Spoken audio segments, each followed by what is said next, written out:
আসসালামু আলাইকুম প্রিয় দর্শক, অন্য মঞ্চের আলাপচারিতায় আপনাদের সকলকে আমন্ত্রণ জানাচ্ছি। প্রথমেই বলি, প্রতিবেদনের হেডলাইনটি আমার দেয়া নয়। মানে ওই যে বলেছি না, ঝটিকা মিছিলের পর ঝটিকা কেলানি দিতে আসছে আওয়ামী লীগ, এটা আমার দেয়া নয়। এটা পাঠিয়েছেন বাংলাদেশ থেকে আমার এক দর্শক, গুণমুগ্ধ, মাঝে মাঝেই ফোনে কথা হয়। বয়স যতটা জেনেছি 30-এর কোঠায়। ঝটিকা মিছিলের কথা তুলে জানতে চাইছিলাম বিষয়টি নিয়ে, যে ঠিক কী বলতে চাইছে সে। তখনই সে বলেছিল, এখন ঝটিকা মিছিল চলছে আওয়ামী লীগের, এরপর চলবে ঝটিকা কেলানি। আমি জানতে চাইছিলাম, কেলানি মানে তো পেটানো, তাই না? আর পেটানো শব্দটি অশ্লীল নয়, কিন্তু কেলানি একটি অপশব্দ। আমি কি তোমার এই কথাটির বদলে পেটানি বা পিটানি শব্দটা ব্যবহার করতে পারি? সে আপত্তি করলো, বললো না স্যার, কেলানি না বললে ঠিক বোঝানো যাবে না কি বলতে চাইছি আমরা বা কি করতে চাইছি। তাছাড়া কেলানি মানে তো পিটানি দেয়া নয়। অভিধান মতে কেলানি মানে কোনো, এটা অপশব্দ ঠিকই, তবে এর মানেটা হচ্ছে মারা নয়, ছাল ছাড়ানো। এখন আমরা ঝটিকা মিছিল করছি, খুব শিগগির ঝটিকা পদ্ধতিতে এই ছাল ছাড়ানো প্রক্রিয়ায় নামব। রাজাকারের নাতিপুতিদের বুঝিয়ে দেব আওয়ামী লীগ কি জিনিস। এরপর সে আমাকে বুঝিয়ে বলল, বাংলাদেশের অভ্যন্তরে আওয়ামী লীগের সদস্য সমর্থকরা এখন কি ভাবছে। আমি জানতে চাইলাম, এই যে তুমি আমাকে বলছো এসব কথা, নিশ্চয়ই দেশের মধ্যেও আরো কাউকে না কাউকে বলছো, এতে তোমাদের বিপদ হবে না? বিপদের ভয় মানুষের কেটে গেছে, মানুষ এখন বেপরোয়া, জবাব দিল ছেলেটি। একটু থেমে আবার বলল, এই মুহূর্তে আমাদের মধ্যে যত না ভয়, তার চেয়ে বেশি ভয় ওদের। ওরা কোথায় পালাবে, ওরা কোথায় যাবে যদি আওয়ামী লীগ ফিরে আসে, আর আওয়ামী লীগ তো ফিরে আসবেই। তো এটা ওরাও বুঝতে পেরে ওদের ঘুম হারাম হয়ে গেছে। আমরা এখন ঝটিকা মিছিল করছি, কিন্তু ওদের গায়ে হাত দিচ্ছি না। তবে এই অবস্থা আর বেশি দিন চলবে না, খুব শীঘ্রই আমরা ওদের গায়ে হাত দেব এবং ওই ঝটিকা কেলানি দেওয়ার অভিযানে নামবো। এত ক্ষমতা আছে তোমাদের? আমার অবিশ্বাসী প্রশ্ন শেষ হওয়ার আগেই ছেলেটি বলল, আপনি কি তোমাদের বলতে যদি আওয়ামী লীগের কথা ভেবে বলেন, তাহলে ভুল করছেন। আমরা মানে শুধু আওয়ামী লীগের কর্মী সমর্থক নই, আমরা মানে আমাদের সঙ্গে সমস্ত দেশের সাধারণ মানুষ, তারা অতিষ্ঠ হয়ে গেছে এই আমলে। আপনি আমাদের ঝটিকা মিছিলগুলো দেখেছেন নিশ্চয়ই। আমরা 100-200 মানুষ নিয়ে নামছি প্রথমে রাস্তায়, যেই রাস্তায় নেমে স্লোগান দিচ্ছি জয় বাংলা, জয় বঙ্গবন্ধু, মানুষ অমনি হাতের কাজ ফেলে ছুটে আসছে, দাঁড়িয়ে যাচ্ছে মিছিলে, মিছিল পেরিয়ে যাচ্ছে হাজারের পর হাজার। ওরা আওয়ামী লীগের কর্মী বা সমর্থক নয়, জীবনে হয়তো আওয়ামী লীগকে ভোটও দেয়নি অনেকে, তবু আসছে মিছিলে, কারণ ওরা জানে যে দেশটা সর্বনাশ করে ফেলেছে এরা, এবং যত দিন যাবে সর্বনাশ আরো বাড়বে। ওরা জানে যে এই জন্য ওদের গ্রেপ্তার করবে পুলিশ, জেলে ভরে দেবে, তবু ওরা ভয় পাচ্ছে না। কি বলবেন এসব ঘটনাকে?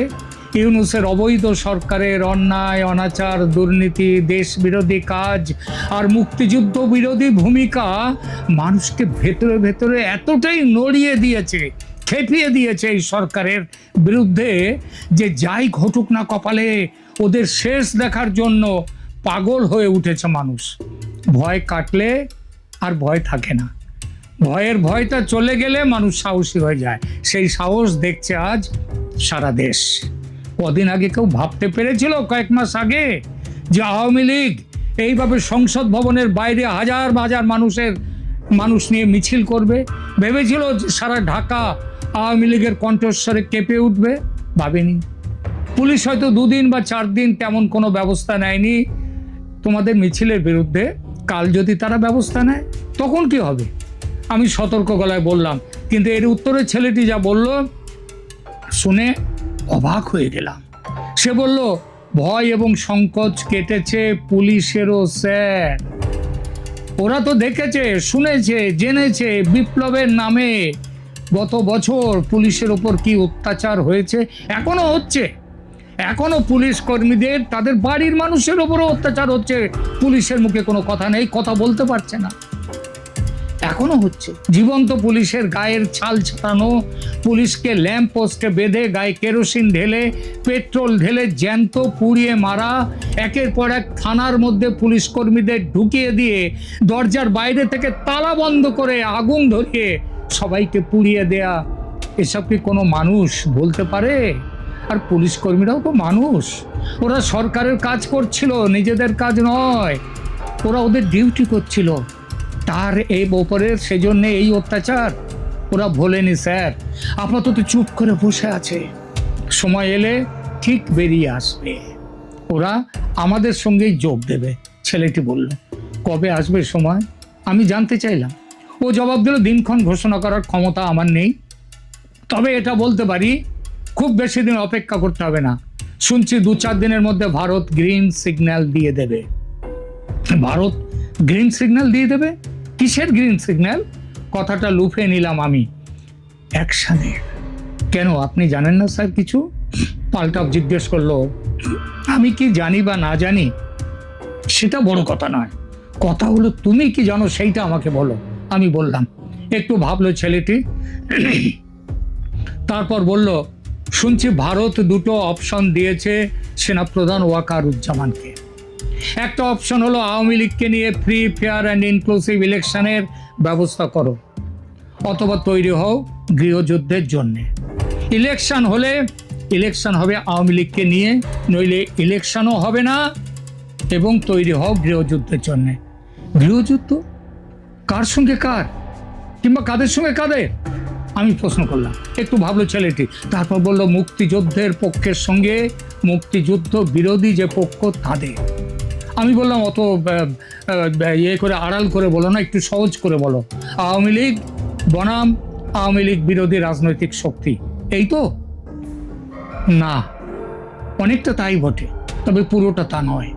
মুক্তিযুদ্ধের পক্ষের শক্তি বলতে আওয়ামী লীগও তার দলীয় জোট বোঝায় বটে, তবু ওর বাইরেও বহু দলীয় রাজনীতির সঙ্গে জড়িয়ে না থাকা বহু মানুষ এগিয়ে আসবে। তারা আসছে। নিরস্ত্র সাধারণ মানুষ কি সশস্ত্র নিরাপত্তা বাহিনী ও সশস্ত্র গুন্ডা মব বাহিনীর বিরুদ্ধে লড়াইতে জিতবে? আমার অবিশ্বাসী প্রশ্ন, সন্দেহ। ছেলেটি এবার হাসলো, বলল, জিতবে স্যার, ইতিহাস তো একথাই বলে, একথাই তো বারে বারে প্রমাণ করেছে ইতিহাস। আপনি কি বলেন? আপনি কি বলেন আমরা জিতবো না, মানুষ জিতবে না, মানুষের লড়াই জিতবে না? টেলিফোনের কথা আপাতত ওখানেই শেষ। আর আমি বসলাম জলের নিচে ডুবে থাকা হিমশৈলের অংশের মতো বাংলাদেশের দেখতে না পাওয়া আগুনের হিসাব নিকাশ করতে। যে আগুন দেখা যাচ্ছে না চোখে, কিন্তু ভেতরে ভেতরে খাক করে দিচ্ছে, জ্বলছে দাউ দাউ করে। সেই বনে নয়, বনের আগুন নয়, এটা মনের আগুন। গত বছর 5 আগস্টের শেখ মুজিবের বিশাল ভাস্কর্য ভেঙে গুড়িয়ে দেয়া, ধানমন্ডির 32 নম্বর ধ্বংস করা, গণভবন ধ্বংস করা, মুক্তিযুদ্ধের স্মৃতি একের পর এক মুছে ফেলা, এসবের বিরুদ্ধে যখন একটিও প্রতিবাদী কণ্ঠস্বর ধ্বনিত হতে দেখিনি, তখন সত্যি বলতে কি তীব্র একটা হতাশা গিলে ধরেছিল আমাকে। মনে হচ্ছিল এত শক্তিশালী, এত ঐতিহ্যশালী আওয়ামী লীগের কর্মী সমর্থকরা কি কর্পূরের মতো উধাও হয়ে গেল। এই এদের আদর্শের প্রতি ভালোবাসা। আমার মনে আসছিল পশ্চিমবঙ্গের মার্ক্সবাদী কমিউনিস্টের কথা। কয়েক বছর আগে যাদের অনুমতি না পেলে গাছের একটি পাতা পর্যন্ত নড়তে পারতো না, আজ তাদের দুরবস্থা দেখলে মায়া হয়। তাদের কোটি কোটি কর্মী সমর্থক দল ছেড়ে চলে গেছে অন্য দলে, বেশিরভাগ তৃণমূল, কংগ্রেসেও পর্যন্ত।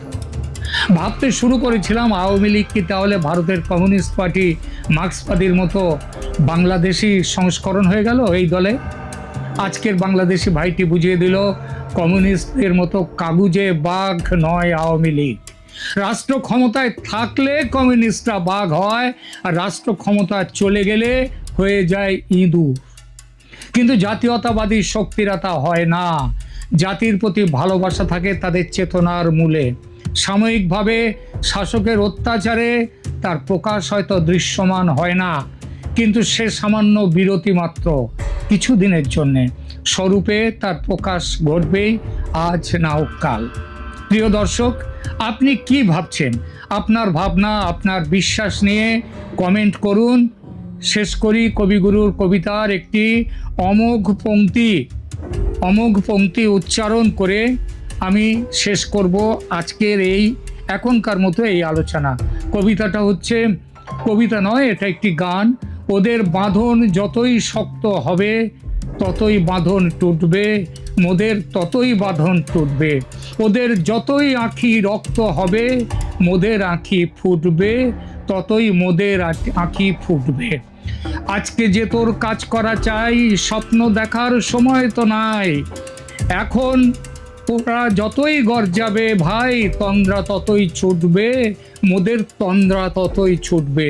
ওরা যতই গর্জাবে ততই তন্দ্রা ছুটবে মোদের। ভাঙতে যতই চাবে জোরে, গড়বে ততই দ্বিগুণ করে, যতই রাগে মারবে রে ঘা ততই যে ঢেউ উঠবে। ভরসা না ছাড়িস কবু, জেগে আছেন জগৎ প্রভু। ধর্ম যতই দলবে ততই ধুলায় ধ্বজা লুটবে, ওদের ধুলায় এই ধ্বজা মুহূর্তে লুটবে। আপনাদের সামনে কথা বলতে এসছি এবার কি ভারত যুক্তরাষ্ট্র সম্পর্ক উন্নয়নের পথে, এই প্রসঙ্গটা নিয়ে আপনাদের সামনে কথা বলবো। আজ সকালে ভারতের প্রধানমন্ত্রী নরেন্দ্র মোদীর একটি সোশ্যাল মিডিয়া পোস্ট এই বার্তাটাকে নতুন করে ইঙ্গিত দিল। কারণ ডোনাল্ড ট্রাম্পের একটি পোস্টকে শেয়ার করেছেন তিনি, শেয়ার করে নরেন্দ্র মোদীও বার্তা দিয়েছেন যে ভারত যুক্তরাষ্ট্রের সম্পর্ক উন্নয়নের। দীর্ঘ টানাপোড়েন, কূটনৈতিক সংঘাত, দেখা তো দূরের কথা, বারবার ফোন করলেও ট্রাম্পের ফোন ধরেননি মোদী। সেই মান অভিমান পর্ব পেরিয়ে ফের অনুরাগের ছোঁয়া ভারত মার্কিন সম্পর্কে প্রধানমন্ত্রী নরেন্দ্র মোদীকে প্রিয় বন্ধু বলে উল্লেখ করে মার্কিন প্রেসিডেন্ট ডোনাল্ড ট্রাম্প বার্তা দিলেন, মোদীর সঙ্গে কথা বলতে চান তিনি। শুধু তাই নয়, যে বাণিজ্য চুক্তিকে কেন্দ্র করে এত কিছু, সেই বাণিজ্য চুক্তিও শীঘ্রই সম্পন্ন হবে বলে আশ্বস্ত করলেন ট্রাম্প। প্রত্যুত্তরে মোদী জানালেন ট্রাম্পের সঙ্গে কথা বলতে অধীর আগ্রহে অপেক্ষায় আছে। এগুলো ডোনাল্ড ট্রাম্পের পোস্ট। ডোনাল্ড ট্রাম্প প্রথমে ট্রুথ সোশ্যালে পোস্ট দিয়েছেন, তার সোশ্যাল মিডিয়ায় পোস্ট দিয়েছেন, অতঃপর নরেন্দ্র মোদী ডোনাল্ড ট্রাম্পের পোস্ট শেয়ার করে আজ সকালে বার্তা দিয়েছেন। তার নিজস্ব সোশ্যাল মিডিয়া অ্যাকাউন্ট ট্রুথ সোশ্যালে তিনি লেখেন, অত্যন্ত আনন্দের সঙ্গে ঘোষণা করছি, দীর্ঘ বাণিজ্য জট ছাড়াতে দুই মহান দেশ ভারত ও আমেরিকার মধ্যে আলোচনা চলছে। আমার প্রিয় বন্ধু প্রধানমন্ত্রী মোদীর সঙ্গে কথা বলতে আগ্রহী। আমার বিশ্বাস দুই মহান দেশের এই আলোচনা শীঘ্রই সমস্ত বাধা পেরিয়ে চূড়ান্ত সমাধানে পৌঁছবে। এর কিছুক্ষণ পর ট্রাম্পের বয়ানকে সমর্থন জানিয়ে এক্স হ্যান্ডেলে এবং ফেসবুকেও বন্ধুত্বের বার্তা দিয়ে প্রধানমন্ত্রী নরেন্দ্র মোদী লেখেন, ভারত ও আমেরিকা দীর্ঘদিনের বন্ধু ও অংশীদার। আমি নিশ্চিত আমাদের বাণিজ্য চুক্তি সংক্রান্ত আলোচনা ভারত মার্কিন অংশীদারত্বের ওপর সম্ভাবনার পথ খুলে দেবে। আমাদের কর্মকর্তারা এই চুক্তি সম্পন্ন করতে আলোচনা করছেন, শীঘ্রই তা সম্পন্ন হবে। আমিও প্রেসিডেন্ট ট্রাম্পের সঙ্গে কথা বলার জন্য আগ্রহের সঙ্গে অপেক্ষা করছি। আমরা আমাদের দেশের জনগণের উজ্জ্বল ভবিষ্যৎ নিশ্চিত করতে একজোট হয়ে কাজ করব। ট্রাম্পের অন্যায্য দাবির কাছে মাথা নত না করায় বাণিজ্য চুক্তি হয়নি দুই দেশের। তার উপর রুশ তেল কেনায় ভারতের উপর রীতিমতো দাদাগিরি শুরু করে আমেরিকা, চাপানো হয় 50% শুল্ক। বাণিজ্য চুক্তির কোনো অগ্রগতি না হলে শুল্ক নিয়ে ভারতের সঙ্গে কোনো আলোচনা করবেন না বলে জানায় হোয়াইট হাউস। পরিস্থিতি যে পথে এগুচ্ছিল তাতে মনে করা হচ্ছিল ভারত মার্কিন সম্পর্ক এবার উল্টো পথেই বইবে। বন্ধুর সঙ্গে ঝগড়ার পর মোদীর চীন সফর ও ভারত রুশ চীন ব্লকের সম্ভাবনা জোরালো করে। এই বিষয়ে ট্রাম্প সোশ্যাল মিডিয়ায় লিখেছিলেন যে চীনের অন্ধকারে ভারতকে হারিয়ে ফেলছেন তিনি। অবশেষে একটা বড় গোলযোগ টের পেয়ে ট্রাম্প কি ভুল পাল্টালেন? ভারতকে অন্ধকারে হারিয়ে ফেলার ঘণ্টাখানেক পরেই ফের ট্রাম্প বন্ধুত্বের হাত বাড়ান। ট্রাম্পের বিবৃতির পাল্টা সদর্থক বার্তা দেন মোদিও, তৈরি হয় নয়া সম্ভাবনা।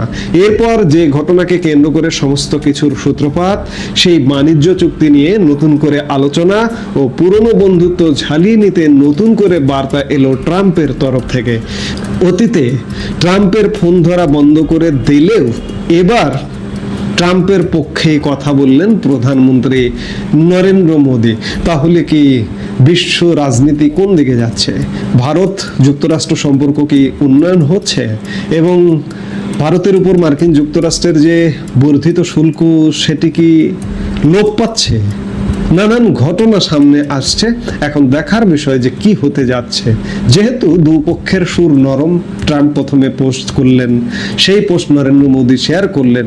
এখন দেখার বিষয় যে আমাদের এই অঞ্চলের সাথে মার্কিন যুক্তরাষ্ট্রের ভূমিকা কিংবা ভারতের সাথে মার্কিন যুক্তরাষ্ট্রের সম্পর্কটা কি হতে যাচ্ছে। আমরা নিশ্চয়ই শীঘ্রই সেই সম্পর্কটার চূড়ান্ত ফলাফল দেখতে পাবো।